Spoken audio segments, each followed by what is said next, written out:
favorite sound to the human ears is one's voice, and that so goes for the very charming Anisha Baig.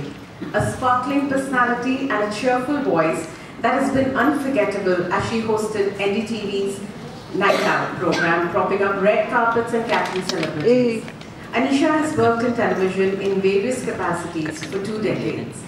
She then got to pursue her real love for the award-winning program, Will Travel for Food, where she did precisely that. Anisha, please accept our heartiest welcome. Singer, choreographer, celebrated television personality, wife and mother, Farah Khan. 26 years ago, it wasn't easy to break into Bollywood as choreographer, but Farah Khan, with over 100 blockbuster songs, managed to become the most sought after in her profession after debuting with Jo Jeeta Wahi Sikandar in 1992. She recently choreographed Tarike from Veer the Wedding and Zinkhar from Dhadak. Her directorial debut, Main Hoon Na, in 2004 was a monstrous success. She raised the bar by churning out films like Om Shanti Om, Teesmar Khan and Happy New Year, and went on to become the most commercially successful female filmmaker of all time. A huge feat. She managed this while continuing to be a super mom to her triplets and judging reality shows with her signature sense of humor. I present to you Ms. Farah Khan.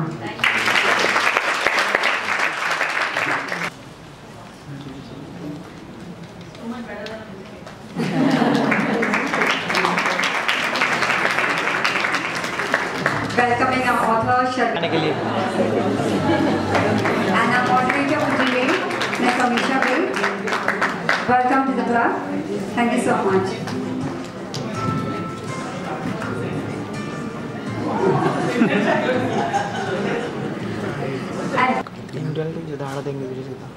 Thank you, Farah, for writing the foreword and for being here today. There's no greater gift to our 45-year-old friendship than what Farah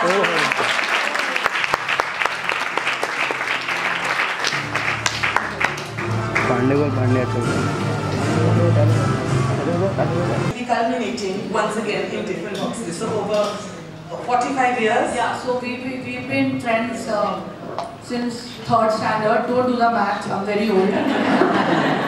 And literally Sharmila's tiffin was my favorite part of school. You know, of coming to school, because my tiffin normally didn't have anything in it. And Sharmila's mother used to cook the most amazing things. I don't know whether I should say I was introduced to ham and sausages very early, not knowing I wasn't supposed to eat them. So that's how we have been friends, and we have stayed friends over her going off to America and living abroad, and then us getting married, and we have 6 kids between us now. And the friendship continues, and I've been telling her to write this book for really long. I'm just happy she finally got down to doing it. But there was always a competition because we used to both come first. So there was always a competition. Farah was definitely smarter, okay? She always came first for years and years. She was fun. Farah was always fun. And one of my memories actually, which I probably never shared before, is Farah ended up as is a choreographer. And we danced together with our PT teacher, Miss Motiwala, the tango. We were taught to dance the tango. We were in an all-girls school, so that is why she had to be the boy and I had to be the girl. Nothing fishy otherwise. Grow up in a family where there's always good food, you just end up wanting to eat good food always. And I think that's the challenge for all of us who like to eat, and we're always struggling with. How many of us like to eat? You are not put a hand up. You are not a foodie, please get out.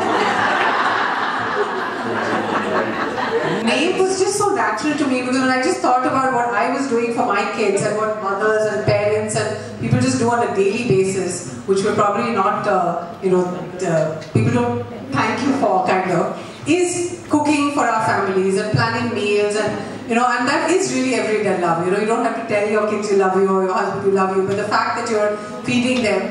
And to me, if you really start to make conscious decisions of what you feed your kid, that is really truly love. So I'm saying, everyday love is healthy cooking now. Trying to change the meaning a bit. And because I fed my kids lots of junk food, and I did it lovingly and indulgently. You don't think about what you feed my kids. My kids would want gummy bears, I would bring gummy bears back, and Oreo cookies, and whatever they wanted, mango drinks which are full of sugar. And when I started to write this book and think about healthy eating and how I wanted my family to eat better, I realized how bad the junk food was. So to me, everyday love is just putting that extra effort of thinking about what you put into your food, into your plates and your family. So is that everyday love for you too? Everyday love for me is eating good food. Of course, I think now, especially for all of us and the millennial moms, what we feed our kids, everything people have become quite obsessive about it.